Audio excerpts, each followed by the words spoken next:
Star Trek 57, M23, take 2.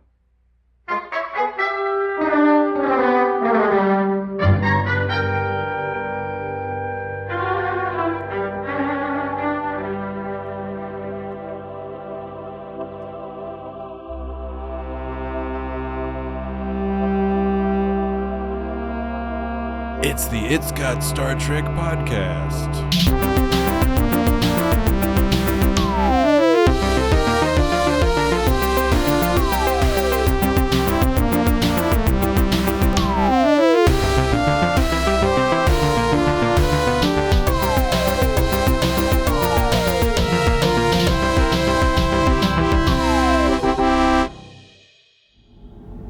You're disappointed he's not going with you on this trip, aren't you?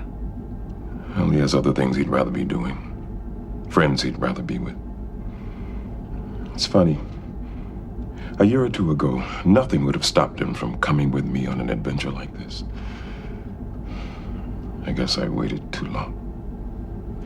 You'll have other adventures, Benjamin. They'll just be different. Believe me, I know. I've been a father a couple of times myself. Oh, I could tell you stories. You already have. That's right, I have, haven't I? Then you know I'm right. So, I have pushed the timer button so the timer is going. Neat. I have clicked on the record button. Wow. And I've been very careful just now not to click on it again to stop recording by accident. Oh, no. Don't do that on accident. Well, because I'm gesturing towards the recording button. Gesturing. Yeah. So, the recording has started. So, we may, if you wish, we may start the podcast. What if I don't want to? Then we needn't. We can start the podcast or not start the podcast as per your pleasure, sir. What do you want to do instead? Well, I mean, I really would be rather keen on starting the podcast. Do you want to build Do you want to build a mini golf course in your throughout your house? Wouldn't that be cool? It would be cool. I mean, are you volunteering to help or are you just tossing the idea out there? I'm just throwing it out there. Like you'd have to make and for the stairs, you'd have to like put the ball up the stairs and stuff, you know? Putting the ball up the stairs. That sounds like a sort of a philosophical some kind of Sisyphean? Yes. Sisyphean? Sisyphean.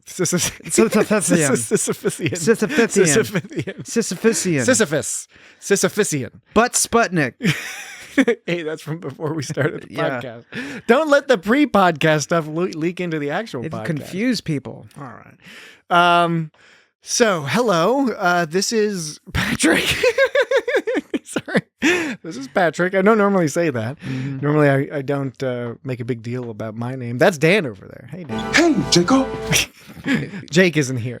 Nor is Jesse. Jesse is out again. He continues to be on paternity leave. We were hoping to have him here this week on the podcast, which we'll mention the name of the podcast momentarily. But he did recently help usher into the new world into the new world. Into the world, a new human life. Oh, this human is full of worms. Yes, thank you.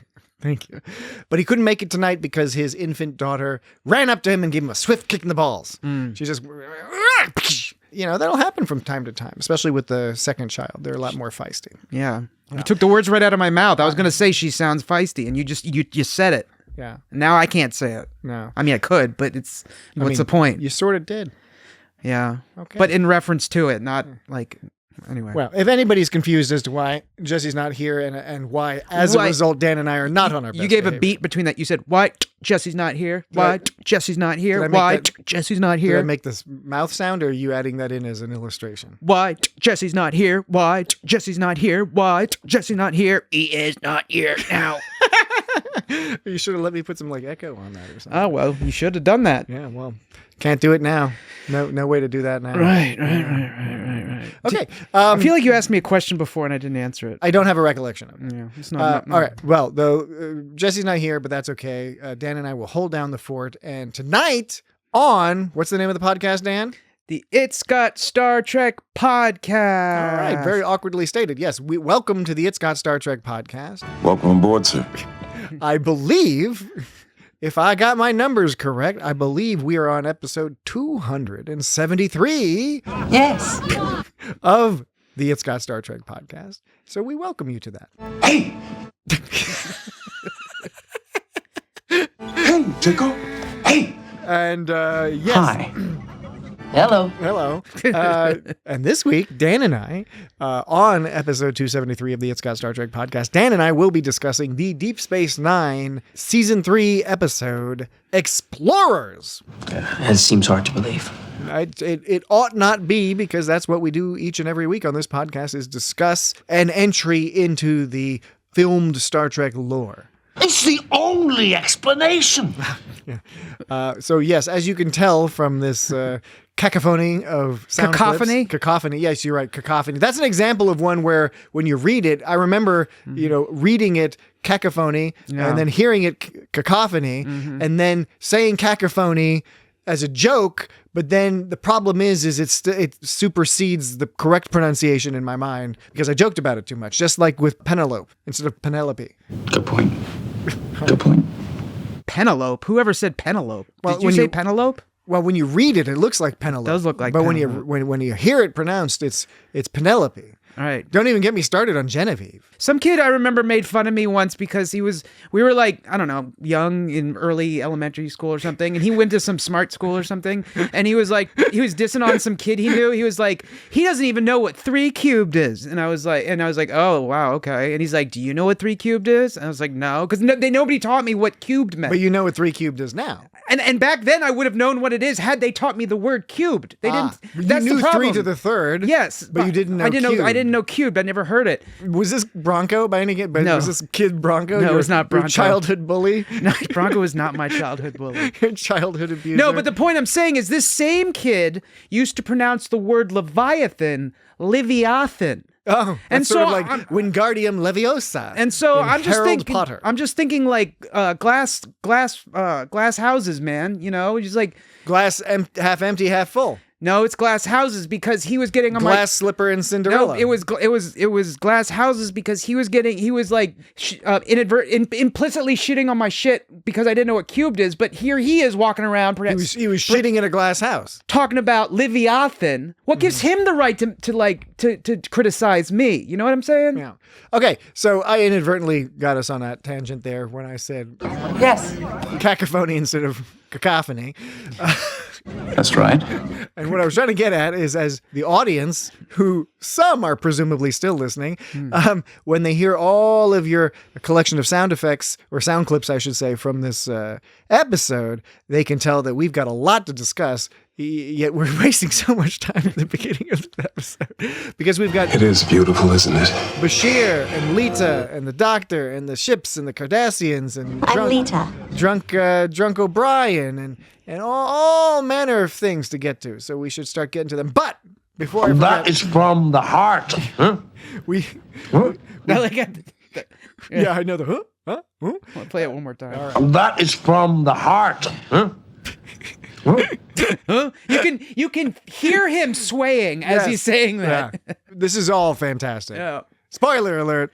This is a fun episode. This is a really good episode. It's a sweet episode. I think it's nearly perfect. Yeah, I agree. It's wonderful Star Trek. Yeah. I've always loved Explorers. It's weird. It's one of my low-key favorites because I don't ever think about it when I think of thinking of favorite episodes of Star Trek, favorite episodes of Deep Space Nine. This does not usually sort of enter into that mental conversation, but it ought to. It's just such a nice package of character-driven storytelling. And how they sort of weave into this idea of like, Sisko is inviting Jake to take this experience, and we don't know exactly why Jake didn't do it. I mean, he wanted to see his girlfriend, but I mean, maybe he's At least at first, yeah. I mean, he's a teen boy, right? And so we'll get to that too. There's a lot of winking and nudges and sexual references and here. we don't know exactly why he actually decided to go on the trip. I guess he wanted to tell his dad, maybe I didn't know if he felt guilty or if he just wanted to tell his dad. I think that's ultimately why he went on the trip. And I liked how they sort of tied in this idea of like, he's a writer. Yeah. Sisko's like, he says he likes the story, but he's like, you really should write about stuff you know. Write about what you know, which, yeah. and that sort of like, kind of like introduces the theme sort of halfway into it. It's like, oh, Jake should write about what he knows. It's a good thing he went on this trip because it gives him stuff to write about. And then at the end, Jake throws it back at him, which I don't know. It's I don't know if it's a great argument he had, but the point was he sort of threw it back at him saying like, well, you want me to have experience? Deep Space Nine has a lot of experience, which sounds like an excuse, but we know from the way it's presented, it's meant to be like he's actually It's funny, his dad wants him to go right away, but the fact that he's staying means he learned from his dad. You know, it's kind of, I don't know, they wove all those ideas in, and just like how the school plot came into play, we didn't know what it was at first. First he got he hid some pad, and then he saw the computer and was smiling. I thought he was smiling because it was a letter from his girlfriend, but He was looking at porn. But it was That's what Sisko thought. Sisko was like, "Oh, that's why you're hiding that pad." Sisko just thought Jake was looking at pornography and was smiling that wry Jake smile. Excuse me. And so when he looks at the information it says you have a message from New Zealand or whatever, he's like smiling, and I think it's because of his girlfriend or whatever. But then it wasn't until also in the middle that we find out that that's what happened. Like I'm saying, like the plot didn't It's a very well-structured plot. It didn't lay itself all out in front of you at the beginning. It like sort of like slowly introduced itself throughout, and it had effects beyond just the trip itself, which was also a cool story. Yeah. Then it also got to throw in a bunch of like spacefaring as shipping as seafaring, or spaceballing as seafaring, like to the max or whatever. I'm really enjoying this sort of stream of metaphors. Yeah. We'll make a sailor out of you yet. Well, Yeah, we'll make a sailor of you yet. We'll make a sailor out of you yet. Yeah, we'll make a sailor of you yet. We'll make a sailor out of you yet. Yeah, we'll make a sailor of you yet. He said it twice in that episode. Yeah, well, he did. We'll get to that because we might need to. Do you want to analyze that to see if it's the same recording? It's not. Look. We'll make a sailor out of you yet. Yeah, we'll make a sailor of you yet. I mentioned Totally that, different. audience, because I think last week Dan quite correctly, when we discussed TNG's conspiracy, suspected that there might have been a reused sound loop, and there may indeed have been, but we don't know that. I really do. But we do have just a couple things to take care of before we get too far into our All conversation. right, we should here. talk about other stuff first. No, not other stuff. This will be quick. Because last week we had a bunch of voicemails and emails and stuff. This week we just have the one voicemail from our old friend Fraser. And Why not right now? Okay, I'll click play. God damn it! Hi, guys. It's Fraser. I'm listening to your conspiracy episode at the moment. And you guys brought up something that reminded me. I had meant to send in a beautiful voicemail like this earlier when Dan totally was correct about the WV thing with the Germans. You would never just, if you could say a W and a V, you'd never switch them around. That's ridiculous. He was totally right. You guys were mean to him, and I was very upset. And then you guys just tangentially just brought it up here with conspiracy. And that reminded me, I got a call and tell you guys how stupid you are. Anyway, and here's another reason you're stupid. Like 2 months ago, you guys were talking about boozy drinks, and then you were talking about that one that has Clamato in it, and you couldn't come up with the term Caesar. A Caesar is a very famous drink, and you turns are like, there's three of you in one room, and you're like, oh, what's that drink with the Clamato? Anyway, literally the best podcast on the planet. I just like busting your balls. You're awesome. Thank you. Thank you. Thank you, Fraser. At first, I was concerned that he wasn't going to be belligerent in this. I know. Because he sounded all sweet at first, but I'm glad he brought it back Fraser home. was sweetly belligerent because we do love Yes. Fraser's kind and benevolent belligerence. Absolutely. Yes, no. That's right. So fair points all around. Dan was correct about the switching the W's and the V's. And the Clamato juice drink being a Caesar. Jesse and I in particular ought to have known that. My issue is just I generally don't drink gross drinks, and that sounds really gross to me. Now, I'm sure there are people who are adherents to drinks that include Clamato juice, including there's the beer with the Clamato, and there's the Clamato with vodka, which is sort of like a pseudo Bloody Mary. Why not just have a real Bloody Mary? Anyway, we don't need to get into that. You'll get the hang of it. You're correct. We should have known that. No. Dan worked in service industry years ago, and he didn't know it either. Well, how am I supposed to? Well, actually, He's like, how are you supposed to jerk off into the space toilet? You figure it out. Sorry, How about something to drink? I apologize in advance that I'm going to get back a lot to Jake being a teenage boy, and there keep being references to him getting with girls and looking at porn on his pad. at risk of hurting the strength of my my point right there Your about previous argument? the V and W thing. Yeah.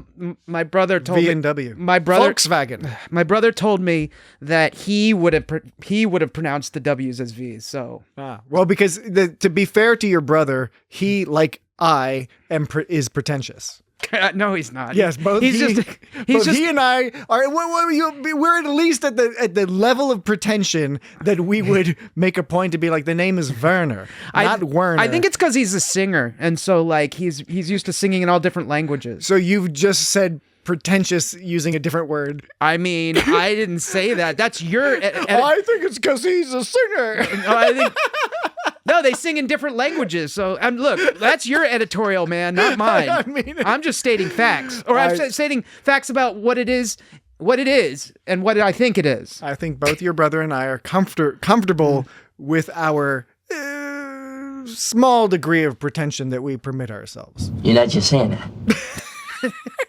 You're not just saying that. Well, anyway, thank you. You're not just saying that. You're not just saying that. Thanks, Fraser. And people should Thank you. check out our discussion of conspiracy. It was a great discussion. Conspiracy is such a fun episode to watch and talk about. That's what we discussed last week. And another reason to bring it up is because, do you know who directed this week's episode of Star Trek Deep Space Nine Explorers, season 3, episode 22, I believe?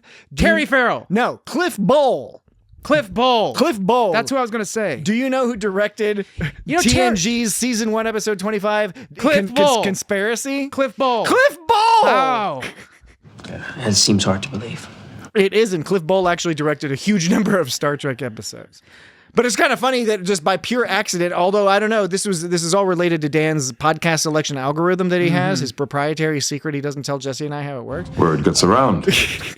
But it gave us both Conspiracy and Explorers. So maybe your algorithm had like a Cliff Bowl hard-on. That's a technical term. That's a podcast term. Last week, and that's why it gave us both of those episodes. How can that be? I don't know. You'd have to tell me you're the one who designed the algorithm. Oh, dear. This is actually, I mean, look, so everyone in the audience, if you're a new listener and you haven't sussed this out, I've known Dan for a very long time. We met, when we were like 14 or something on Little League. But so I've known this guy for a very long time. We were so close. I gotta say, when I get to communicate with him just via the sound clips, it's wonderful. It's a symphony of joy. Sure. I understand. Thank you. I can hardly wait. Okay. All right. So that's So what do you say you come with me? I just realized that Terry Farrell, who plays Lieutenant Jadzia Dax, I realized that she has that name and that Perry Farrell? Perry Farrell has that other name. Yeah. That's not quite the same. Okay. So you just realized Terry Farrell has a similar name to the singer Perry Farrell. I mean, I guess I didn't just realize it. I just realized that I realized it. You know what I mean? It's a subtle difference. All right. And we've recorded the event for posterity. Okay, how about this? Terry Farrell and Perry Farrell's name differs by one, no more, no less, but one character. One consonant sound. One character. Is the name spelled the same otherwise? Yes, P and T. And P sounds like tea. And you can drink both of them. You can. You're coming perilously close to singing that song from the Music Man. Oh, dear. You've got trouble right here in River City. And that stands... I don't think so. Starts with T, and that rhymes with P, and that Oh, stands man. for pool. Oh, man. Damn. Yeah. Okay. Well, I was just saying P and T. TP. You can drink P and T, and you can clean it up with TP. Wait. Okay, I'm not gonna push that one. Again, before we get back to the episode, which we're gonna do momentarily, I did want to remind folks to take a listen to a brand new, super awesome daily Star Trek podcast called Trek. Yes. 365. Trek. Yes. 365. Yes. All right, I'm going to try to say Trek 365 without a sound clip in between. So let me see if I can do it. We'll see. And Dan, please, I do want you to attempt to insert a sound clip in between. It's not going to aggravate me. I enjoy the challenge. So the new podcast is called Trek 365. I did it. Trek 365. The 365, as you might guess, it represents more than what you might think. First, it means there's an episode coming out every day. Starting January 1st, so you've already got a bunch of episodes to listen to by the time you're listening to this episode. Probably 20 episodes. And there are lots of people contributing to Trek 365. It's been spearheaded by Isaac, has recruited all manner of podcasts, Star Trek podcasts, to contribute their own thoughts. And by the way, each episode is only 365 seconds long. Well, it's wonderful. I know. It truly is. So go check it out. Then you know I'm right. We've made some contributions and plan to make some more throughout this year. So go give that a download. It's not going to take up too much of your time. Each episode's only like 365 seconds long. That's not a lot. Why not right now? It's like 5 minutes. All right. That is from the heart. I think that's all the front matter of the show. So now That's better. we can truly get into the episode. We already talked about how much we liked it, and we thought it was well structured, well written, well acted, well produced, and very cool in all manner of ways. But Seems reasonable. The beginning. the beginning, I was. But the beginning. I was reminded of a few things. First, it was just this beginning where Lita just clocks on to Bashir. I'm Lita. And does the whole fake cough thing. I was reminded that Lita was a very, very important character to me growing up. Oh, I was fond of Lita. I found her very charming, and I really enjoyed her arc. Right now, she starts off here clearly as some eye candy. This is the first episode. This is the first time we've ever seen her. This is where Lita's introduced, and the thing is, if all Lita ever were this hypersexualized male gaze target eye candy, that wouldn't have been great. There would be the 14-year-old lustfulness back in the day when I was watching this on TV, but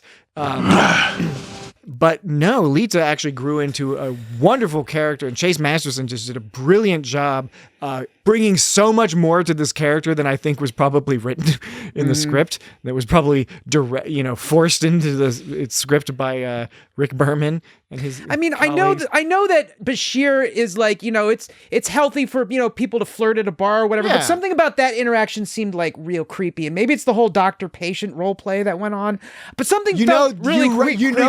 Because I agree with you, and I think you put the nail in the head. You put the nail in the. You put a nail into your head. I hit the nail on the coffin. I put the nail. Yes. I put the spike in my brain. You put the nail into the appropriate box for that size and gauge of nails.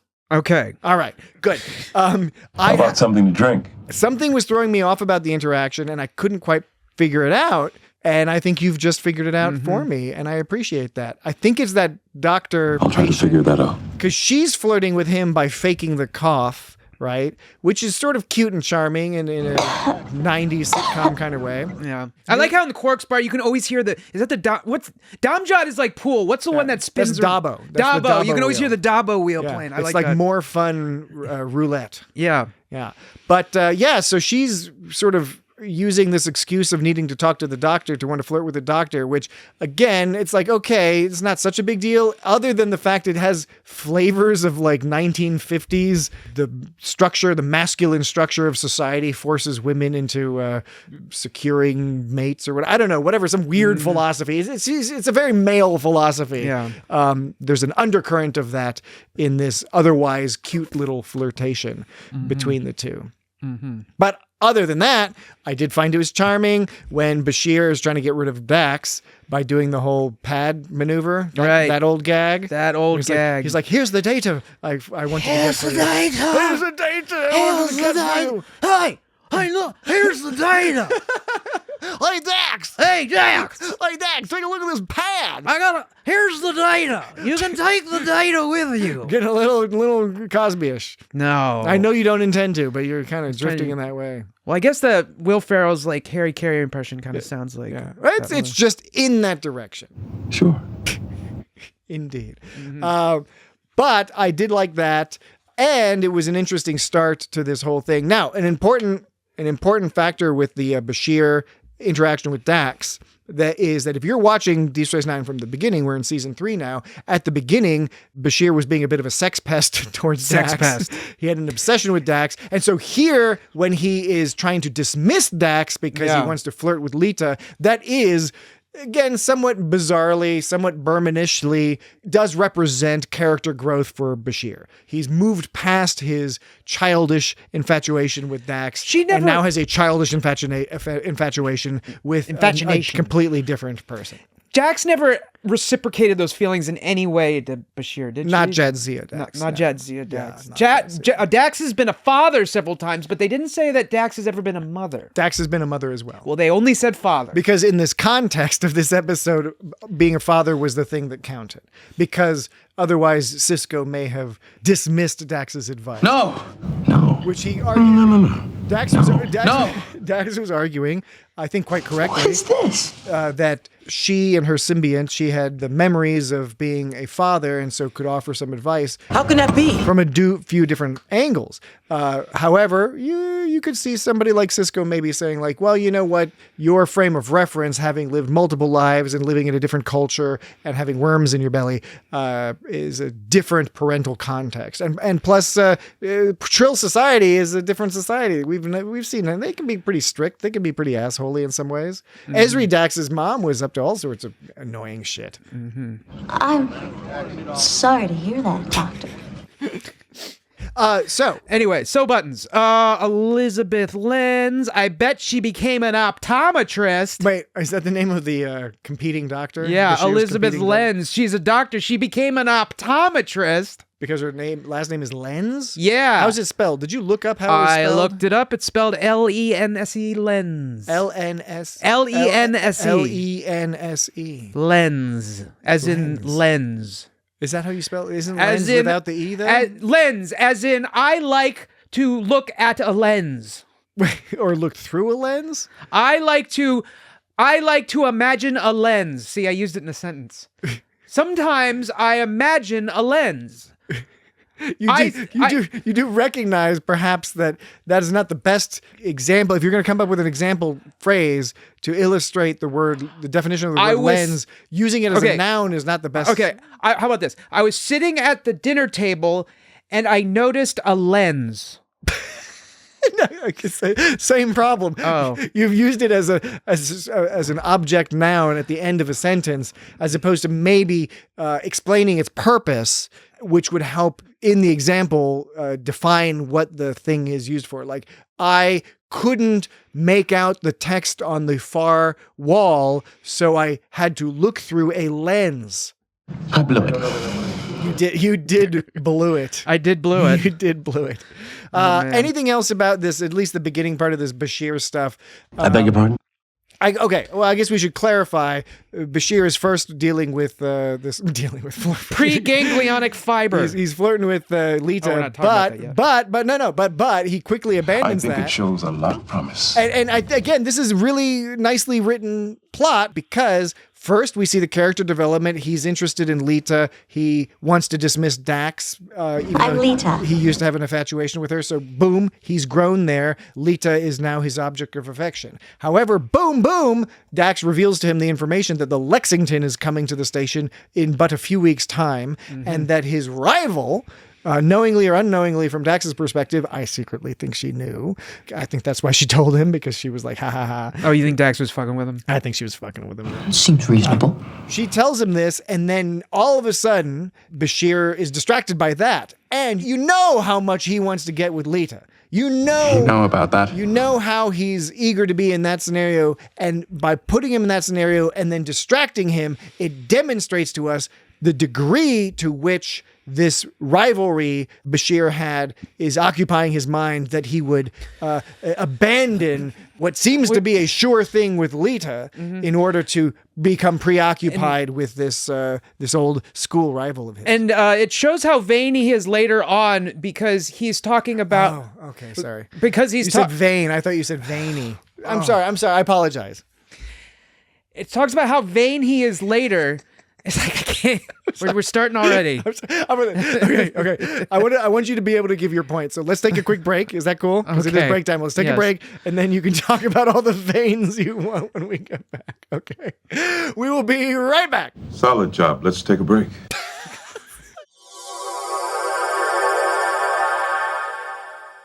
All right, we are back. I just want to say, I'm glad you're here. I'm glad you're here too, Dan. We'll have a great time. And we'll get to all that Sisko stuff in a bit, but Dan had this whole vein. Well, first of all, I want to Bashir getting all veiny. I want to go back to the W's and V's thing that we talked about earlier. Oh, all the way back to that. Last week I was talking about something about like there was a football player with the last name Werner. I was wrong. I was thinking of Bobby Wagner, who is a player for the NFL team, the Washington Commanders. You mean Bobby Wagner? It's Wagner is how they pronounce it, but that's the point I was making. Is Robert Wagner? Nobody's ever going to say Wagner. Wagner.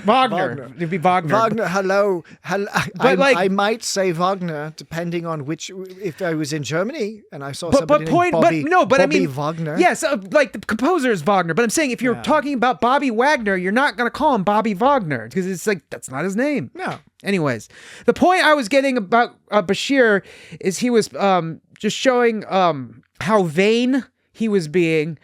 He was talking about how like Dax was like, okay, well, you came in second, why does it matter? Like you're on the post that you wanted to have. Pre-game glionic nerve, post-game glionic. And he was like, yeah, I requested to be on this. She's like, well, you got everything you wanted, so why are you like upset? And he's like, basically the whole thing of like, oh, because now I know I'll always be second, and I know she could have had it if she wanted to, which is like classic sort of Bashir, like full of himself kind of behavior. But also insecurity. Because there's full of yourself, and then there's full of yourself with the undercurrent of insecurity, and that's what Bashir often. The way you did your finger, I thought about veiny undercurrent. I apologize. And your finger went up a hole. It looked like it was an unintentional. It's like your finger went up the veiny undercurrent. Right then, I was trying to mime sort of the idea of an undercurrent, a metaphorical undercurrent, by miming sort of a river undercurrent, but in doing so, may have looked like I was suggesting Dan shove it up his ass. Yeah. What it was. Couldn't tell you. What are we waiting for? So, it's actually pretty good that she was able to defeat Bashir because, like, him being like a super... Even you're putting it in terms of, like, she defeated him. I mean, you're right. It is insecurity, but it is also just, like, really, it's also, like, it's not good enough. I mean, it's funny how arrogance and insecurity can kind of like overlap. 100%. It's the whole concept of two extremes can kind of merge, but fall back onto each other. Arrogance can emerge as a defense mechanism to the insecurity, but it can only hide it. It doesn't get rid of it. So yeah, these opposing points can sort of fold in on each other because on the one hand, yes, it is insecure that you feel like, oh, she could have taken it from me. I don't have my shit together as much as I thought, but it is also vain because you're just like, it's not good enough for me to get what I need in life. Anyways, they both overlapping each other, but it's pretty good that she was able to get valedictorian over him because he is like a superhuman. Isn't that the deal? And so that's the thing is that. So I mean, be able to defeat a superhuman. But okay. At this stage in Deep Space Nine, the writers did not know that. Yeah, and that's true. Alexander Siddig, that's right. He didn't know that. He was playing this. The writers were playing this. We need to read this and interpret this as it was originally written, which was a fairly standard storyline in which somebody has insecurities and reveals those insecurities. Later, yes, we learn in the 5th season that Dr. Bashir is genetically or was genetically enhanced, and that he purposefully failed the test, if I recall correctly, in order to avoid too much attention coming his way. Wait, is that what they say in the future episode? I think that's what they say in the... So that's totally retconning it then? Because yes, they retconned it. At least that's my recollection, and you can write into feedback@iscostartrek.com with, Patrick, you're wrong! And you have to send us you have to send us a picture with your fists balled up and on your hips, with your elbows out at angles. And look at the camera all like, yeah, you know what I'm talking about. But yeah, as I recall, they retcon it as not being a mistake, but rather being one of the mechanisms to throw people off his trail, because if he did too well at everything, that would be a problem and he would get caught out, just like Una Chin Riley. And so she didn't even, turns out she didn't even recognize him. She didn't even know who he was. Yeah. She thought he was an Andorian, which... It's all about misinterpretation. But O'Brien was like, it's the only explanation. She must be totally in love with you. But of course, well, I love that, and then followed up with like, or she totally hates you. yeah, right. And right. then what was I remember I wrote down his line. I hated you when we first met. Yeah, he's because O'Brien says I think she's in love with you, and he says you're not an in between kind of guy. Yeah. Right. Which I think is such a brilliant term and very apt for somebody like Bashir. And you already played the line of O'Brien saying he hated you. But then there's this whole cute business of O'Brien unable to express his love for Bashir openly. Chief O'Brien? He has to do it around in a circle where he keeps saying, and then I didn't hate you anymore. Right. Or what was the phrase? He says, I hated you when we first met. And then it says, why people love you, hate you. I hated you when we first met. Really? Now, he goes... now, what do you feel He goes, now that is from the heart. I really do. Wait, he goes, oh, yeah, that's right. He says, I hated you when we first met. He says, but now, Bashir asks, he goes, well, now I don't. And then he's like, really? I mean that. I really do. Not hate you anymore, you know. So right, he sort of like you didn't want to try that. He didn't straight out say it. He took like several lines to sort of like to use some double negatives or whatever to finally get to the. You didn't want to try that with an Irish accent? No. Especially with Colm Meaney. Colm Meaney was a good defender of Irish people and culture on TNG and Deep Space Nine because, as we've mentioned in the past, Star Trek, particularly TOS and TNG, and also Voyager, had a weird thing with the Irish. They liked using Irish people as the butt of the joke. Yeah. I'm somewhat peculiarly. Sorry to hear that, Doctor. Yeah, indeed. That is from the heart. The heart. All right, so just to wrap up this whole Bashir thing, right? So he is mad because, like you said, she ignores him in Quarks. Of course, it turns out to be a miscommunication, total Miyazaki-style storytelling where nobody's the bad guy in this case. And then they end up like probably getting busy or something off camera. Yeah, I was actually curious about that implication. Because it's... I don't know. No, it's there. This is... Look, Deep Space Nine is by far, maybe not by far, but Deep Space Nine is my favorite Star Trek series for a variety of reasons. I know it is for you. For me, it's some TNG. real, for some me, it's nostalgic. TNG, but like... anybody can argue. But DS9 is... DSG. DS9, I think I said. D's knees. D's knees. D's knees. D's All knees. up in your face. D's knees is... I would feel not scared to say it might be second. All right, okay. I'm prefacing what I'm about to say by saying Deep Space Nine is my favorite Star Trek. However, it is still 90s Star Trek. It is still Berman Star Trek. Mm-hmm. And so it still has that taint of certain elements that are maybe not amazing. And some of that is like the Lita stuff, which again, when I was 14 or 15 watching this, I was like digging the Lita costume and all that other stuff. Mm-hmm. But this idea that Bashir is going to sleep with this old rival of his, they don't state it outright, but there's a little bit of that implication, and that's that Berman-esque twist. It was not, it didn't need to be in there. There was no need. Oh, what I mean is to have even the possibility of a companionship, of a romantic interlude between these people. And the thing is they were already being progressive in the sense that his chief rival. There was no gender aspect, right? It didn't matter. Nobody commented on her being a woman or anything, obviously, because this is the future and that's all gone away, right? But they still have this but we will still have sex with each other. Right. We still might have sex with them. So, Oh, what I mean is you miss her companionship. Check out Jake. Jake has a similar intonation in this episode. Well, he goes same actor, same character. Well, no, but he does the same like little things, like talking about the same topic too. Like in this episode, he goes, well, and in that other episode, which is oh, what I mean is I think there's for the uniform companionship. Well, oh, what I mean is two different episodes. Well, and then he also says what I mean. Talking about Cassidy Yates, and then or his dad having sex in both cases.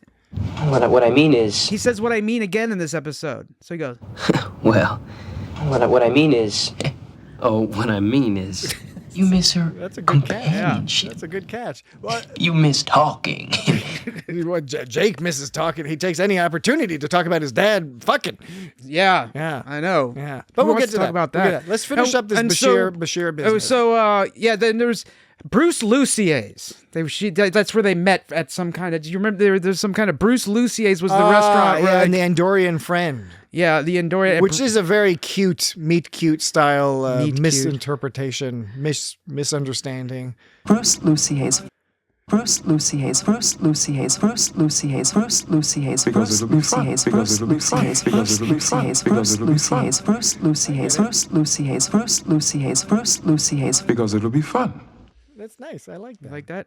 Because it'll be fun. Because it'll be fun. Because it'll be fun. Bruce Lucier's. Because it'll be fun.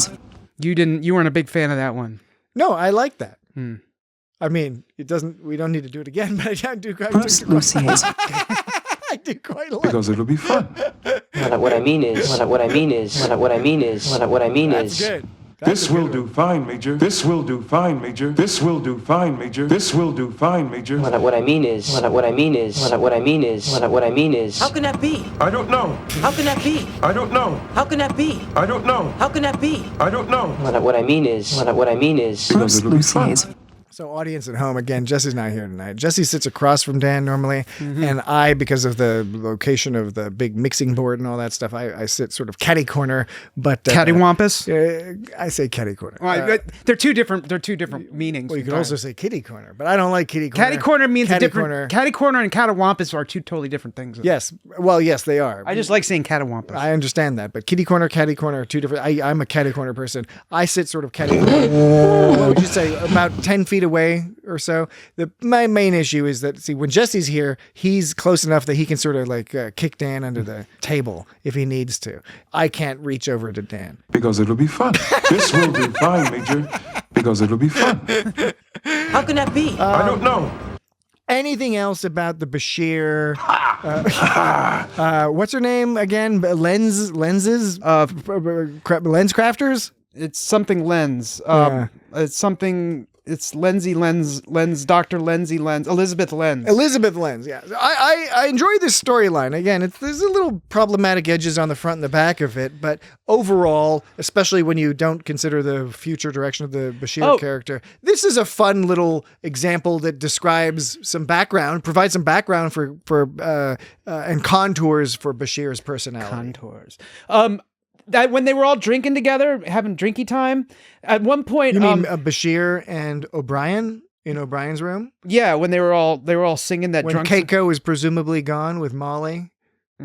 Oh yeah, that's a good point. I don't know where they were. Well, Keiko was often on the planet's surface with Molly doing botanical stuff because they couldn't afford to pay Rosalind Zhao, I guess, or they didn't want to pay Rosalind Zhao to be hanging around until later.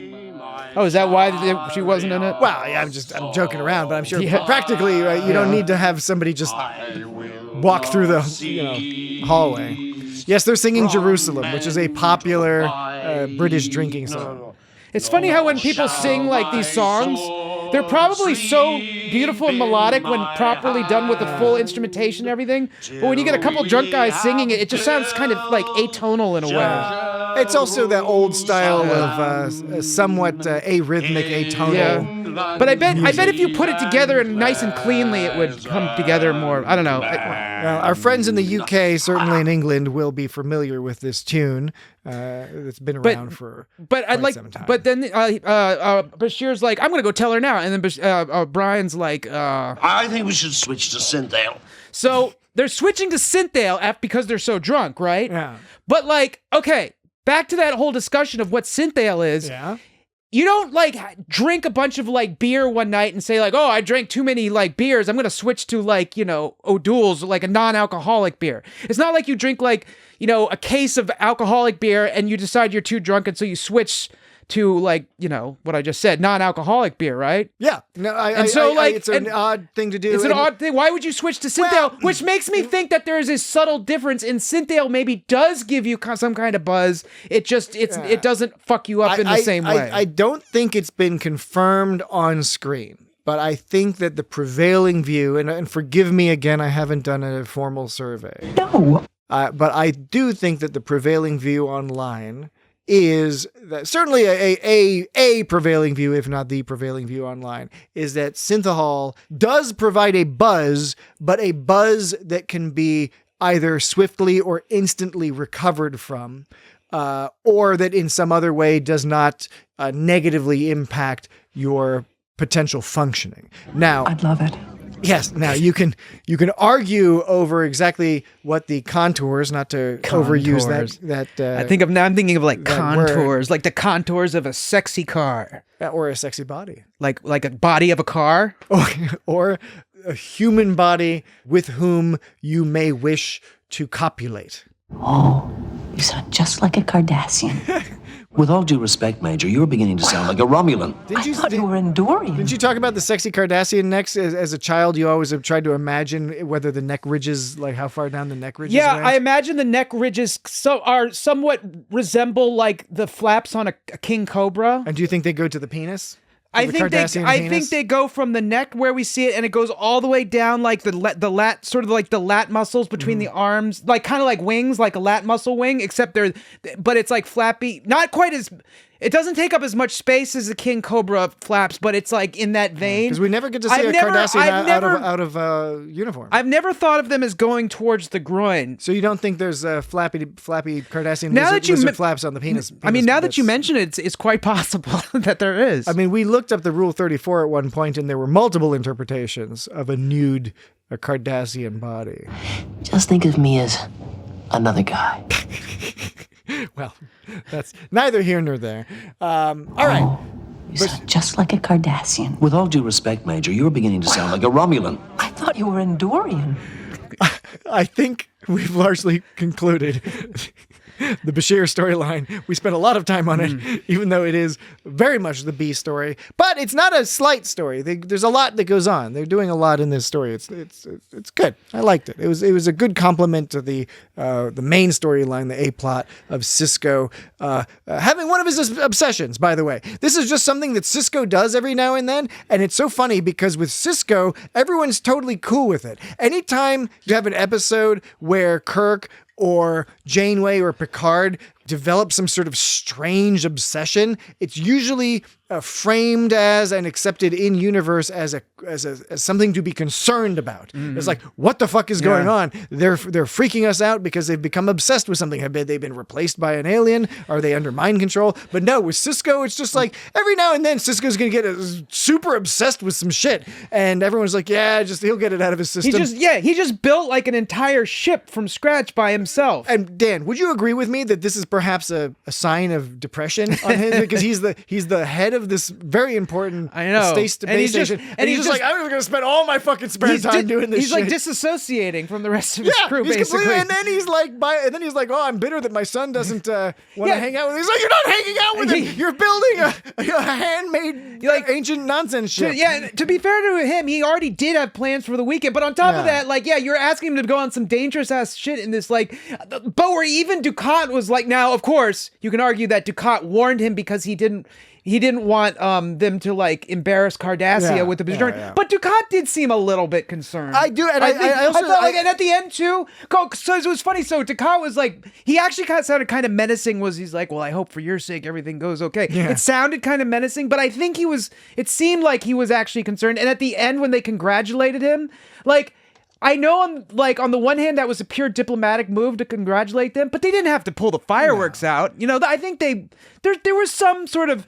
It wasn't complete hatred. I have a question for you. I was to say it wasn't complete hatred and deception. I think that the Cardassians were trying to discourage him because they did congratulate him. Cardassians, especially on Deep Space Nine, were never written so binarily, and that's what's awesome about it. Yeah. But here's the question for you about the end. When Dukat is explaining that, coincidentally, we can reveal we found a crash site that totally proves that this happened. What an amazing coincidence. Now, that exchange between Sisko and Dukat makes it clear that neither of them think it was obviously it wasn't. Clearly that was something that was discovered probably long ago by Cardassian archaeologists, and they kept it secret so as to not give Bajorans the credit for having accomplished such a thing. Okay. Then I'm glad I was wrong. That we get, that's very clear from the text of the episode. What is less clear to me is whether Dukat knew about it before, or whether Dukat himself was wryly saying like, hey, I didn't know about this shit either, and they just sprung it on me. You and I are both were in the dark about this, Sisko, and we can both jokingly understand that my government hid this from everybody. Oh, I don't know. And I kind of... So you think like when he was like, oh, this is such a coincidence, and Dukat was basically like, yeah, it's a coincidence. Like you're saying they were both in the same sort of boat. What I'm getting they were exchanging a knowing glance. What I'm getting at is the way I interpret this is that earlier in the episode when Dukat is warning Sisko off, it isn't because he knows about the thing that the story was true. I think at that stage in the story, he also is like, no, this is just some crazy stuff. And it wasn't until later he was like, yeah, okay, my government just fucking told me these pieces of shit. But he must have known that it would be at least like a little embarrassing for Cardassia to have the Bajorans discover the space travel. Yeah, but I think at the beginning he didn't even think it was a possibility. I mean, certainly Sisko didn't think it was a possibility. Sisko's goal was only to like get through the what was it, the Denorius belt? I was forgetting. Yeah, it was the Denorius belt, which was the most difficult part of the trip, which is interesting because that's where they found the orbs. So I don't know. I'm curious how much of the trip they intended to go on, because they weren't going Charles Trip Tucker III, because they weren't going to do the whole thing. They were only going to do a small portion of the trip initially, and the Denorius belt happened to be the most difficult part. Maybe it's just the most difficult part of that leg. I'm just curious how much they intended to do. I also want to know if when the Bajorans, when they traveled and they ended up in Cardassia, now was that the first time they discovered Cardassian people, is that ship the reason they discovered the Cardassians and then got like occupied and shit like that? Well, it crashed. Remember, I mean, the whole point is they said we found a crash site. Oh, yeah, that's true. It doesn't sound like it was necessarily a great ending, but yeah. Where would I stay? Indeed. But maybe they survived the crash and integrated into Cardassian society. Well, so maybe the Cardassians shot them down, and then the Cardassians found out about Bajor from that, and then they occupied Bajor. They're like, oh, we're going to go find where these people or maybe came they from. already knew about Cardassians. But I have a hard time believing they already knew about Cardassians, because that would be like quite a coincidence. I don't think they knew about Cardassians. What an amazing but real quick, the understanding, just for background, the understanding is that the ancient Bajorans were more advanced, not just than humans in the timeline, but also Cardassians. I believe that's supposed to be the case. But I'm saying if they didn't know about the Cardassians, it would be an amazing coincidence. What an amazing coincidence. That they just so happened to hit a tachyon eddy that just so happened to take them to Cardassian airspace. That's quite a coincidence. Space.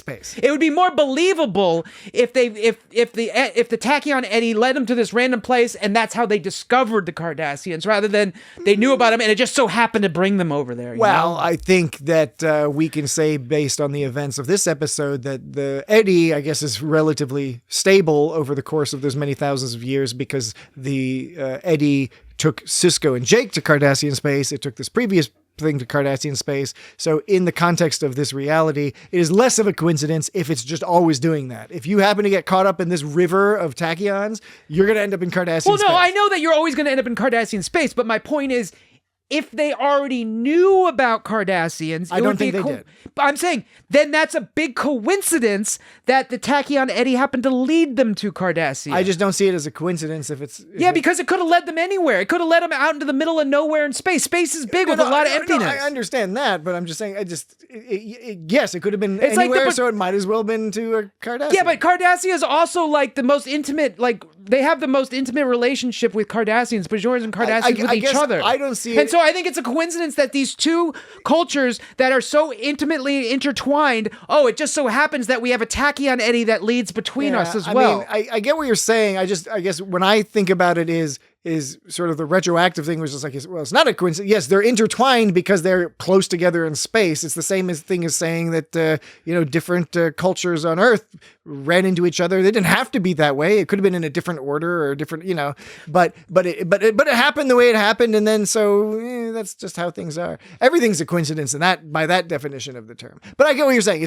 Space is big and they ended up at a planet instead of nowhere. Of course. The ship will be ready to go in another week. But then the story wouldn't have happened because the whole point at the beginning is, there's a rumor, there's a myth that this happened, and whatever. It was, it was a fun, served as a fun foundational adventure story for this character building, father-son, a lot of father-son cranking going on. Cranking? Yeah, father-son cranking. This is a father-son cranking episode. It sure was. Speaking of which, there was a lot of ship talk. Yeah. So I have like an order of ship talk. Oh, excellent. This is one of Dan's famous lists. This isn't sound clip it's a sound order. It's in chronological order of sailor talk. I think I got all of them. I don't know if I got all the sailor talk, but this is in order of the episode when all the sailor talk that happened. So we'll start at the beginning. Now, by sailor talk, do you mean not cursing and you mean like nautical terms?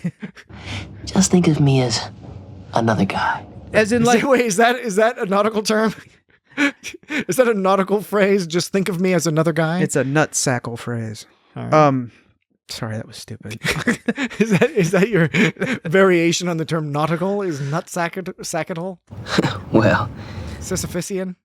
These will trim the sprit sails. Trim the starboard sprit about 6 degrees. We'll be tacking against the light most of the way. A mast support gave way. Tacking against the light. The starboard sprit is fouling one of the mainsails. I gotta start over now. No, you don't have to start. Okay, yes, I do. Start from that thing. These will trim the sprit sails. Trim the starboard sprit about 6 degrees. We'll be tacking against the light most of the way. A mast support gave way. The starboard sprit is fouling one of the mainsails. We're still getting a lot of spill off the sails. We won't be able to make much headway with each tack. Lay out the port sprit. We checked the rigging. We did it. That was all. Did you hear all that ship talk? Yes, I did. Now. There's all that ship talk, and that was in order. Oh, that was in order, or that was an order? That was in order. Okay. It was an order. Okay, that was an order from beginning to end of the episode. I understand. And then when I interrupted you inadvertently because I was commenting that Sisko at one point refers to tacking into the light instead of tacking into the wind. We'll be tacking against the light most of the way. But then you insisted on replaying everything in order. Yeah, because I must admit, I briefly thought, there's going to be some punchline or some other reason why they all have to be played in order in a specific rhythm. Well, the punchline was that it was in the order of the episode. It kind of gives you an idea of the progression of this try to gather what happened to the story based upon the order of ship talk. You know what I'm saying? Because it starts with like... These will trim the sprit sails. And then we get to... a mast support gave way. Uh-oh! And then there's like... We're still getting a lot of spill off the sails. Oh, no! And then it's like... We checked the rigging. It's like, yeah, we're getting there. It's like telling a story. It's telling the story through ship talk. Okay. Instead of watching the episode to get the story, you get the story through ship talk. You know what I'm saying? Yeah, I appreciate that you are, again, playing all these clips, except this time you're annotating them. You're verbally annotating each of the clips. Here's a pronunciation discrepancy. Here we go. The starboard sprit is fouling one of the mainsails. Mainsails. Jake then says... We lost the jib and port mainsail. Yeah. So Sisko says mainsail, and then Jake says mainsail. Here's another angle of that. The starboard sprit is fouling one of the mainsails. He says mainsail, but then Sisko goes on to say...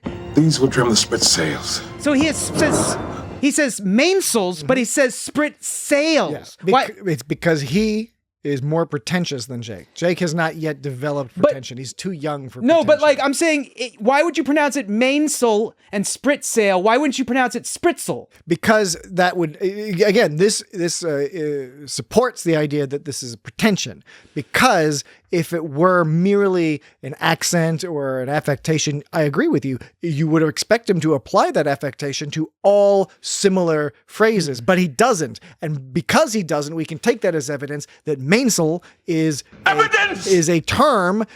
Thank you. Is a term that only true nautical people would know, and thus there is a certain degree of pretension to use. So you're saying and differentiate it from the spliff. So you're saying mainsail is correct, but you wouldn't say spritsail. You'd say spritsail. You'd say spritsail. These are all things. Sabotage. I'm inferring. I think you're just guessing. Context. I think you're talking. A little part of you is talking out of your ass, but it makes sense. It makes sense. What you call guessing, I I call highly sophisticated, highly intellectual obfuscation. Inference. No, it is inference. You're obfuscating. But you know what? I'm not joking, Lee. What I'm not doing is I'm not going to miss an opportunity to take a break. I don't get it. No, you get it indeed. You don't get it. No, Jesse, I don't get it. We all get it. We're all getting the fact that it's time to take a break. We're going to take Weightlessness makes me a brief queasy. break. From the audience perspective, this is going to be a brief break. From our perspective, who knows? Dan and I could get up to all sorts of crazy shit. We might call Jesse and just shoot the shit for a while and say, "Hey, Jesse, what's up?" Well, I don't know. We might do that, but we'll see. Proof that time is a construct. Indeed. Okay, we will be right back. Excuse me. For just 1 second. Stay there.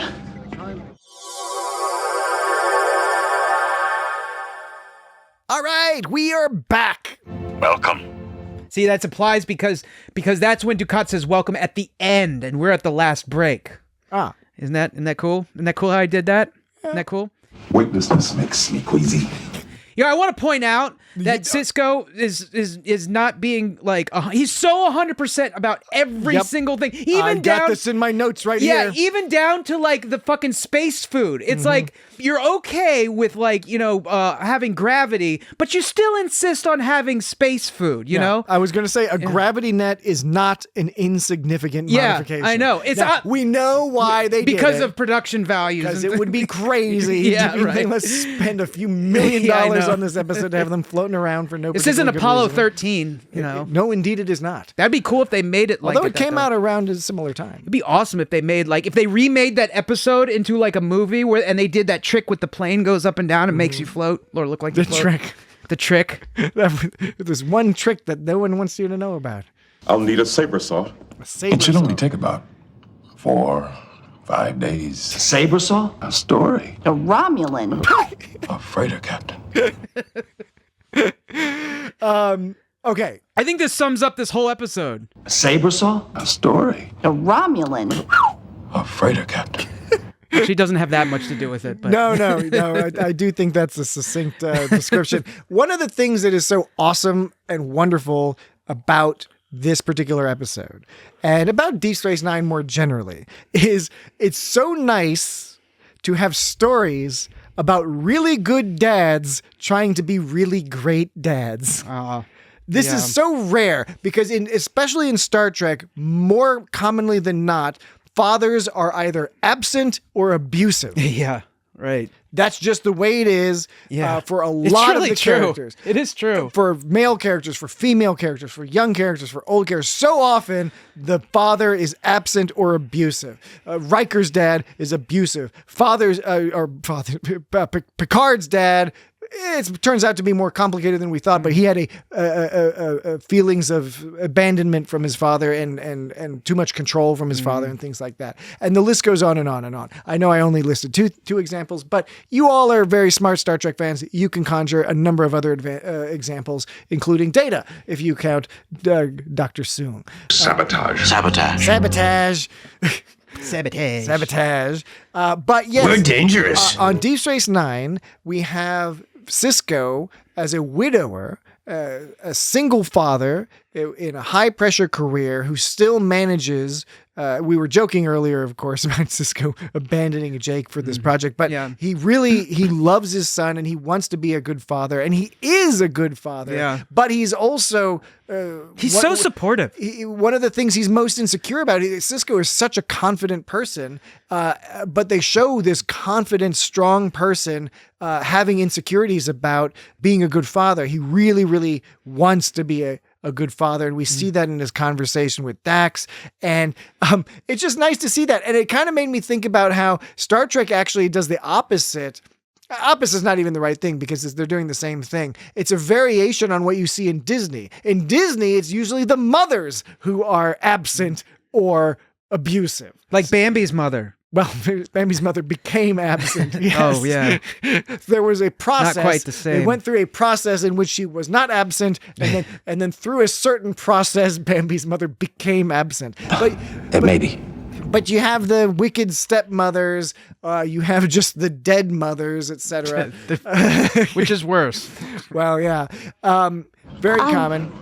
Sorry to hear that. But of course, the context is different. It's just, and I don't know. It's just kind of interesting to think about how often that is the case in Star Trek, whether overtly or implicitly, this issue with the fathers, and Sisko serving as such an example of the reverse of that, where he's present and he in fact fears not being present for his son, and really part of this adventure he's doing, it is his own Sisko-ish obsession, but he's really excited about the possibility of Jake joining him on a father-son crank-down adventure, because as I said The ship will be ready to go in another week. there's lots of cranking going on in this episode. The ship will be ready to go in another week. Doesn't it sound like he's saying something other than ship?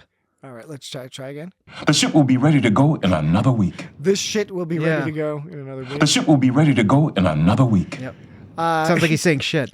One thing that's kind of goofy here is, okay, in addition to the gravity net thing, the other thing is they didn't need to say that Sisko was going to make everything like by hand, because this is absurd. That's unbelievable. It's totally, they should have just been like, they should have stated outright what is obviously must be the case, that he replicated most of these things, but he didn't replicate it. Well, he says he did, or he implies at the beginning, he's like, I want to do everything using the tools. I want to have a saber saw. I'll need a saber saw. You know, it's like, that's absurd. Come on, you have Saber saw? replicators. Just replicate it to the parameters that are necessary. There was a scene about that. It begins with Sisko talking about how he's expecting a lumber shipment. So he's not replicating lumber. He's getting a shipment. Yeah, okay. Then he talks about needing a saber saw. But that's the point where O'Brien's like, why don't you just use a laser cutter? Yeah. But you know what? Why wasn't O'Brien questioning the fact that he was expecting lumber? You know what I mean? Because like, first he says, I'm expecting lumber. And if O'Brien's okay with that and doesn't ask, why don't you just replicate it?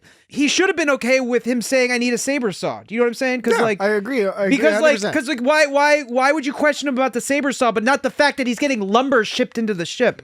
Yeah. You know, I don't know. This just seems like, that's the thing that's going on with it. There was a whole montage of him. I totally forgot about that. You're right. There's a total montage. There's a list of 9 items. So in order. Now here's another Dan list. Sisko building ship montage. So number 1, he's welding some shit. Number 2, he's getting some kind of burlap-looking sail thing up. Number 3, he's just looking at star charts. 4, he's carrying an engine or something. 5, he's carrying something. There's no engine. Huh? Oh, that's right. There's no engine. Yeah, no. Yeah, what was it? I think it was part of the cranks. Okay, maybe this is crank. a crank heavy. Yeah, there's no engine. Sisko is cranking down. Jake is cranking down. Speaking father-son crank jobs. Speaking of, well, maybe I should say this after. I was going to talk about like the lack of engine noise, but let's finish this list. All right. 5, he's carrying something else with that tool that you throw over your shoulder that allows you to carry buckets of water. You know what I'm talking about? Over the shoulder boulder holder? No, not. I know what you're talking about. No, not that. When you put, when they show in movies when they have a pole over their shoulders and on either side is a bucket of water. He was carrying something like that. And that, to me, I think because I got the same vibe as you, but my impression was that it was a structural piece. Well, it seemed like it was. So you don't think it was holding something? You think it was just part of it? I think if it was holding something, that might be would have shown. So then he's lifting something we don't see into something else we don't see. Then there's the opening and the closing of the sphincter tool, which we later find out. Sphincter tool, which we later find out covers the porthole. Porthole. Yeah, and I'm glad we got porthole or portal. Mainsail. I'm Spurf salad. Spliffle. Steakel Wakeums. I'm glad they showed us that tool and the thing in action, right? The iris. I love that tool. First of all, or not, it's not whatever you call it. I guess it is a tool. Even though it really oughtn't be called a tool in this context, I do enjoy you saying the word tool. Tool. I'm glad they showed it in action though. And I like watching that thing open and close, and I'm glad they somehow incorporated that into that. They probably just had one of those laying around and they just wanted to see if they could use it. Then number 8, there was more welding, but his welder looked like more floppy and less pointy than the first one. The first welder he had was all pointy and long, but this was like a floppier looking welder. And then at the end he like lifts his mask up and he just goes, "Oh yes." That was the whole montage. So recounting it doesn't sound that exciting. It's not like recounting Rocky where it's like, yeah, then he was punching some shit, and then he ran around some shit, and then he punched some more shit. Like, that sounds like super exciting. This doesn't sound that exciting as a montage, but I will say it was interesting. I like that there was just the random star charts he was just kind of looking at, I mean, you got to make a map, right? But what I was saying about the engine... about the engine, how there's no engine, and I'm reminded about the scene where they were talking about how this was a great scene actually when he was talking Really about good scene, when how quiet it was. He was like, "Listen to this. What do you?" Now it was that classic like, "Do you hear that?" And they're like, "Hear what? Nothing at all." But they was done really well because it was the way he talked about like being on the on like a ship at sea by yourself. It really. There was a peacefulness to that whole scene. It was evocative. Yeah, it was. The imagery was great, and it made me feel peaceful. And then I liked when he brought about like, but instead of the stars above us, we're among them, because then that's evocative too of like imagining where we started and where they are now, and it sort of implies all this stuff in between. And there's just something really cool about like that juxtaposition of that. So I thought that was a pretty cool scene. Again, it's a great Star Trek episode. And I don't mean just like, it was a great Star Trek episode. No, Star Trek, as in the meaning of the show, the adventure, getting out into quite literally into space, but sort of more metaphorically into the universe. But then I noticed later on when he said to Jake that he liked his story, which by the way, it sounded like kind of like a patronizing sort of I like it when Jake asked how his story was. Yeah. I mean, he goes, play it? I liked it. Doesn't that sound like he's kind of like, it was all right. It was all right. I mean, he did say it has a lot of promise, but during that scene, I wonder if you can hear it in here. I liked it. You can hear there's a hum. Yeah, I think there's a hum, but it's not an engine hum. The idea is that it's a different vibes. I felt like it was quieter when he was talking about the fact that there was no hum. I felt that scene was louder for some reason. I'd have to go back and check, but I think it was a slight inconsistency. Pull out your old decibel meter. Yeah, my decibelometer. Is that what it's called? A decibelometer. Balana's on it? Balana's on it. Balana's on it. So they are on this ship, and one of the fun parts of this episode is when the ship first takes off, and again, Sisko and Jake are just cranking and cranking and cranking, popping open those sails, and yeah, it's very early 90s CGI, but it still manages to look really beautiful and interesting too, because it kind of looks like, I don't know, a beetle bat creature ship, right? The ship looks like a beetle body of some sort of a scarab, and then it has these crazy wings that look, I don't know, pterodactylish, batish. I don't know. I was really intrigued by the architecture of this ship. I thought the design was really interesting how they made the ship, because they had the two, like you said, the two sails on the side that looked like wings, and then they had some that were like 90 degrees perpendicular that were slightly up front. Mm-hmm. And then it looked like the top one, the fifth sail, that actually looked like a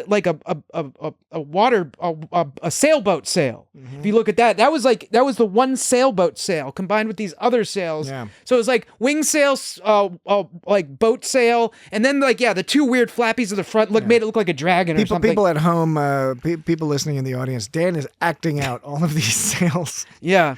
The dragon one was the one that was perpendicular, that was all looked like dragon fin, face fins. You know how dragons have face fins? Dragon D's nuts. Dragons have face fins. Face fin dragons, you know what I'm saying? And yes, I get what you're saying. I get what you're saying, the face fins. Speaking of face fins, early on in this episode, Sisko basically reveals to Jake his new goatee. Oh, right. Because Sisko was on a trip, and when he came back, he had a goatee. He still had hair. He wasn't shaved bald yet. That comes later. Right. It's but true. The behind the scenes reason, I wonder if they made it, if he just decided to shave later, or if he was purposely trying to make a smooth transition. Well, okay. So Avery Brooks, from the beginning, wanted to wear his natural style, which was goatee, shaved head. That was his preference. But because of racism, the TV producers were like, hold your horses, bald, scary black man. That's going to scare all the white people. Yeah. And scared white people, we only like them scared in certain circumstances. We're not going to make money off of them, scared white people, if we scare them off. That was their perception. Oh, dear. Now, of course, it was ridiculous. Eventually, Avery Brooks was able to force the issue, and they let him go back to his natural style. And then that's what most people think of Sisko now. That's what people think of. It did not scare away all the white people. I know. I was a white people one time, and I wasn't scared by it. In fact, I was so nervous I almost passed out. I was intensely attracted to the bald hair, goatee, strong, masculine man who loves his son. Although I was attracted to Sisko when he punched out Q, but like maybe he would have been even more attractive if he had the goatee. I think he probably would, maybe even. Well, that's a counterfactual. It's hard to judge. Yeah, because it didn't happen that way. Speaking of the ship, we see the shot of the ship.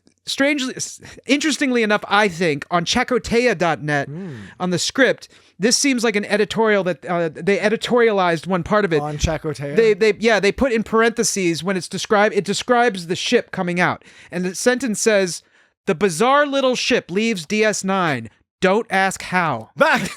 That is very clearly editorialized. Yeah, it is. But but I was like, that's interesting. I never thought about that. We don't really know how that thing gets airborne or seaborne. Yeah, I guess it just leaves the cargo bay. They say drop it out or something. Yeah, I don't know. Well, why not?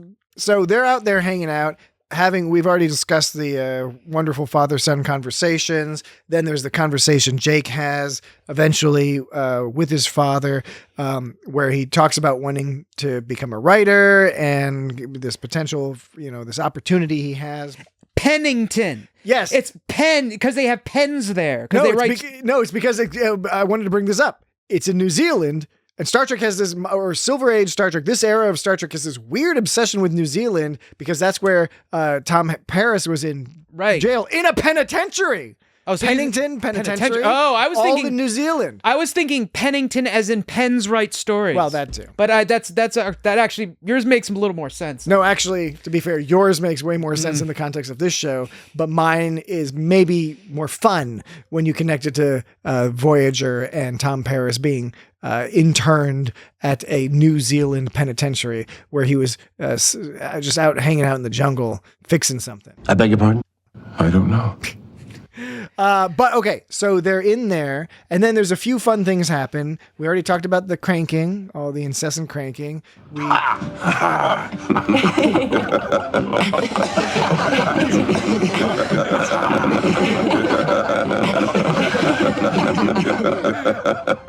talked about the anal iris.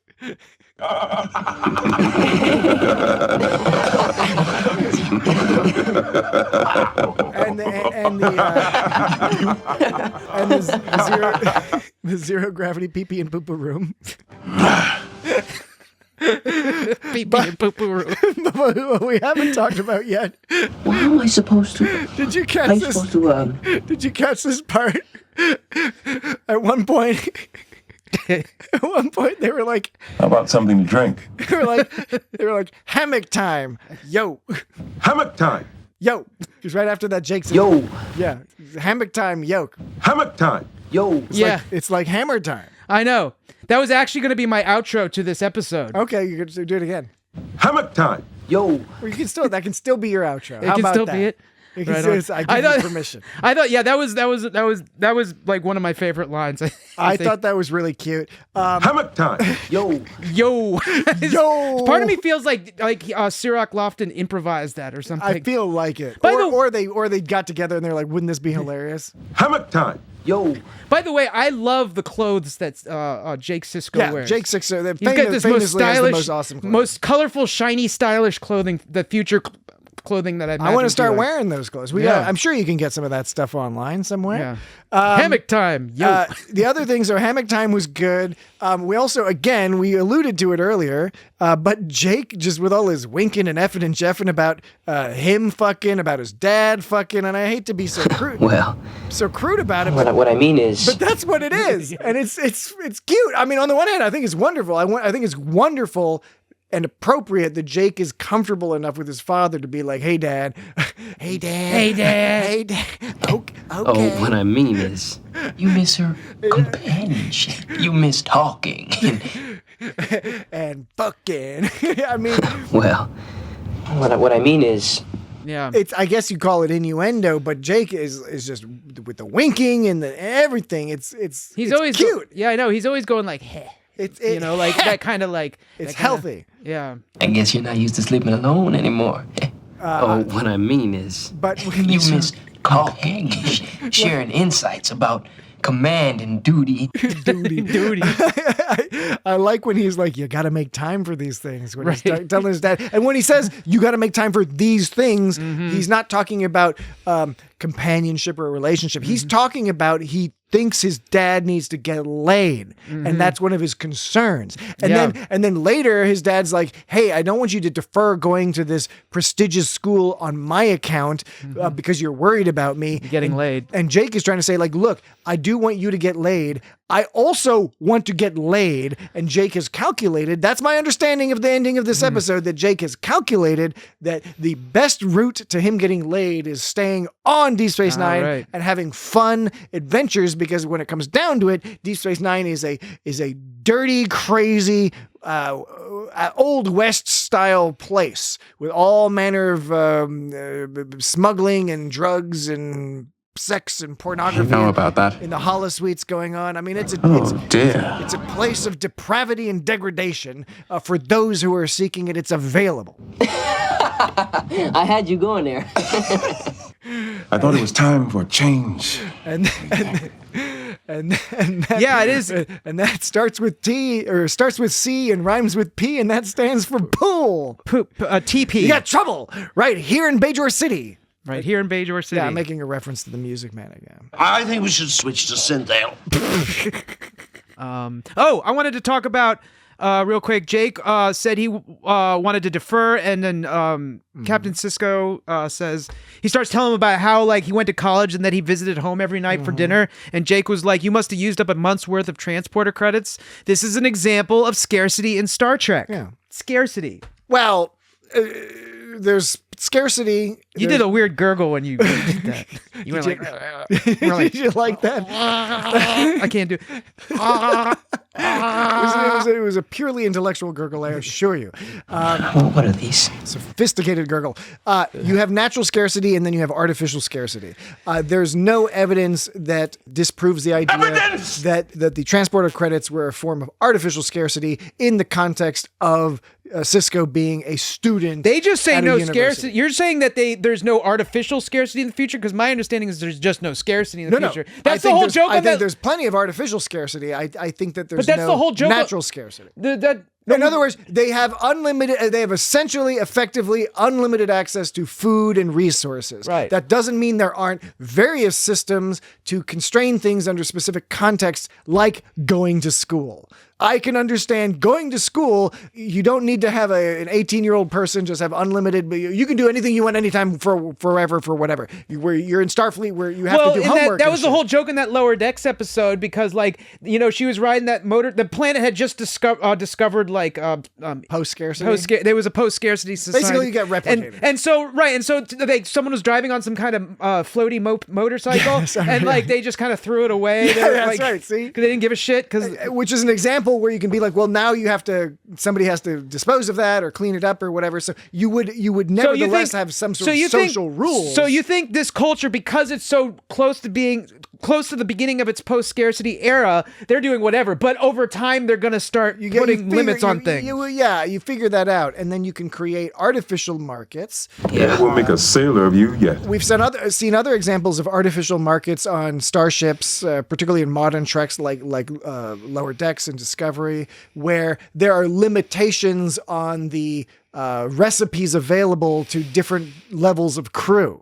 For example, right? The Lower Decks talk about not having access to full pizzas in the replicator. They can only access the program for single slice pizzas, if I recall, something along those lines, right? There's no reason for that naturally, but that clearly is an artificial scarcity set up for whatever particular reason. Maybe just cruelty. Starfleet may simply be cruel to its own people. Indeed. Okay, we got to wrap things up here, so let's go through any bits and bobs. One thing I thought was interesting with this whole Lexington storyline was when Bashir was talking to Elizabeth Lenz. She's basically articulating the thesis of Deep Space Nine, which is when she's talking about being jealous of his position, she says, you get to stay here long term and work on long-term projects and see the fruit of your labors. And then she refers to the Lexington and by extension, the Enterprise and Voyager. They have a whole fuck 'em and chuck 'em philosophy. There's a fuck 'em and chuck 'em story philosophy. You fly in, you dibble around with the local society, you futz around a little bit, and then you fly off. Good point. You don't get to follow up. The argument, the thesis statement for Deep Space Nine as a project was put people in a situation where they have no choice but to live with the results of their previous actions. And that's why the serialization, while not on purpose initially, was much more natural than perhaps in TNG and Voyager and some other places where they had to take some extra steps to have some continuing storyline. Seems reasonable. Ah, good. I'm glad. Jake, I really am impressed. Did you notice when Jake was going onto the ship before he got on the ship, and he was hilariously smiling and bobbing his head through the portal? Yeah. And he walked in, he's like, Hello. He goes, hello. Yeah, But like hey. beforehand, he's all like, you know, dancing around with his face. Like his face is all like jumping and bobbing. He's got this big shit-eating grin on his face, which is such a weird fucking saying. But like, you know what I'm saying? Yeah, because it's like you're so happy that you're about to eat some shit. Yeah, right. That's why you have that shit-eating grin. Right. It's built like a brick shit house. Is that something that other people say? You mean people other than you? I mean, I don't say it, but I've heard it. Do you think people across the ocean have heard that term? I don't know. We do have a very international audience, so if you are outside of North America, please let us know if you've ever heard of or used the term "built like a brick shithouse." Has nothing to do with the episode, but it came up during our conversation, so you know. And how often do you talk about having a shit-eating grin? Yes, we would also like to know that. I would think that the ship traveling at warp speed, it would be torn apart, but I guess there's some kind of protective field in the tachyon warp. that is. Yeah, wind warp, solar wind warp. Well, tachyon wind warp. It's just like, it seems like that shit wouldn't be able to hold up to that kind of thing. I don't know. You know what I'm saying? Well, you know what I'm saying? But once you go down that line, you're like, well, Yeah. nothing's going to travel faster than the speed of light anyway, due to limitations of physics. Right. Well, maybe they're using like the thing they show in the movies where they fold the paper in half and they push the pencil through the paper. Space pencil. Yeah, when they do that, maybe that's what the FTL really is. It's just folding the paper in half and sticking the pencil through it. Precisely correct. Did you catch the scene? So, okay, we've talked many times about how Deep Space Nine, one of the nice things about it is they're good at not talking down to the audience. Lower Decks was really good about this too, right?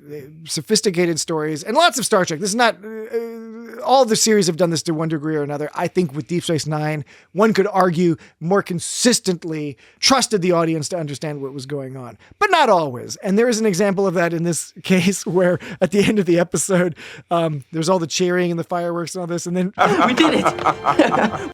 we did it. We proved this trip is possible. I just have a note here, like, thanks for the unnecessary exposition, Jake. Yeah. And I guarantee it really, it felt so forced. It really did seem like somebody came in and was like, these people got to be reminded. You got to remind the audience they're so stupid. They're morons. Yeah, they got notes from like... You got to tell them that this is the whole point of this episode. Is we proved this trip is possible. That's why we're celebrating. Otherwise, they won't understand why we're celebrating. That was probably in one of their notes that the writers got, like when they submitted the episode. Stupid notes. When the ship got first of all, that by the end I couldn't tell if it looked like it only had like 2 sails by the end. Wow, they did lose a bunch of sails along the way. Yeah, it seems like it. I don't know if they put some away or not, because originally when the first one broke, it was just the right wing, but at the end, I think there was only like a couple. There was hard to tell. There was so much cranking going on. You and your cranking. You saw how much cranking they were going on. I mean, you locking and loading and cranking and you know.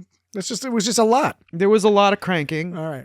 Well, you're looking. Oh yeah, it was. They just had 2 sails left. They only had left. They're missing the perpendicular sail and the boat sail. Or just, it looks like they have Boxwing two and the sails. coxswing and the, Earlier, okay. Munsell. Okay, so what is Muncie, they Indiana. they jettisoned the airplane wing, and then they got rid of one of the perpendicular sails and one of the boat sail. So they would have one wing and one perpendicular sail, one dragon fin sail, one wing sail and one dragon face, one wing sail. Again, I really wish the audience could see how Dan is acting out these different sail shapes because he's really doing a good job of it. One, I know exactly which to which sails he is referring. the wing sail and the dragon face fin sail. Yeah. The dragon face fin sail. But yeah, so when they originally lost it, like Sisko was like ready to give up, like right away. He was like, "Guess that's all. I guess we got to go home now." And all it took was Jake to say like, "No, let's try to keep doing it." And he was like, Plucky "You know what?" Jake, plucky old Jake. And then he was like, but then Sisko was like, "You know what? You're right." Like, my question is why did Sisko give up so easily? If all it took was Jake to say, "Let's try harder," like I would think that in order for Sisko to want to go home, there would have to have been some irreparable shit that went on. But if all it takes is Jake to say like, "No, let's do it anyway," like that just sounds like Cisco gave up on the first sign of trouble. Yeah, which I agree with you. On the other hand, I also kind of saw it as like up to that point, Cisco was kind of like, Jake's not super into this or whatever. And it was kind of an opportunity for Jake to be like, no, this is cool. We're having fun. That's true. Yeah, it was his way of testing to see if Jake wanted him to do it. You're right. That's not quite what I said, but yes, that's another interpretation. Then I'm glad I was wrong. Okay, any duties or no duties? Any lists? Any final things before I do the whole social media and what's going on next week business? You're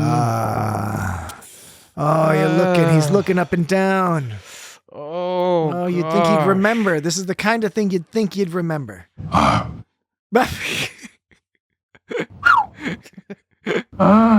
right, while he's playing those sounds, going through whatever remaining sounds, probably expect a lot of the laughter sounds coming up. That was a very good episode of Star Trek. Star Trek Deep Space Nine's Explorers. And did those It's a wonderful character-focused episode, the type of thing that Deep Space Nine in particular always excelled at. An adventure of the mind and an adventure in relationships. A very good one. Ooh, adventure of the mind and adventure of the relationships. I like that. That's what it was. I like that. Okay, so next week, we don't know because we forgot. I forgot. I fucked up. I was supposed to have run next week's algorithm, and like on my way here, I was like, "Oh shit!" Yeah. Well, did you think Sisko's pad when he was like trying to contact Starfleet? Like, when they were lost after the chunky eddy, pad. It looked like a speak and spell. You remember those speak and spells? Oh, I remember. It looked like a big speak and spell. Maybe it were. And he lied to Jake. Jake was like, "We're not going to run out of air, right?" And he was like, "Oh, we'll be fine." It was total bullshit. He goes, "Sure." That was kind of like when he said, "It's good." He was bullshitting about his story, and he was bullshitting about air. Okay. All right. Yeah, bullshit indeed. Bullshit indeed. Bullshit indeed. But probably by the time the episode is up, look in the show notes. We'll know what we're talking about next week. So just look in the show notes in the description, or check out social media. The ship will be ready to go in another week. Social media, you say, Patrick? What do you mean social media? You know what I mean. It's Got Star Trek social media, which is at It's Got Star Trek. Most places at symbol It's Got Star Trek. Blue Sky. Facebook, Twitter, all that stuff. Mastodon. With all due respect, Major, you're beginning to sound like a Romulan. We're on most of those things. Go check us out on those things. You can also get us at www.itsgotstartrek.com. That's why I'm going to build one. I didn't know it. I felt like you were pausing for me, and I panicked. That's precisely what I was doing, and precisely what happened. Okay. That's funny, but I was playing stuff when you weren't pausing. Then when you finally acquiesced and paused for me, yeah. I agree. It's hilarious, Dan. Email is feedback@itsgotstartrek.com. Subscribe to us on YouTube. Why not? And and by the way, next week we'll figure out what we're talking about next week. But then I don't think so. The following week we can tell you will be our discussion of Section 31, the TV movie, the Star Trek Section 31, which is going to be airing next week. So something else to look forward to. But otherwise, I think we'll call it even. We'll call it even. We'll call it even. Good. All right. That's good. We'll talk to you next week. Bye-bye. Hammock time. Yo. You're not an in-between kind of guy. What do you mean? Well, people either love you or hate you. Really? I mean, I hated you when we first met. I remember. But now? And now? Well, now I don't. That means a lot to me, Chief. It really does.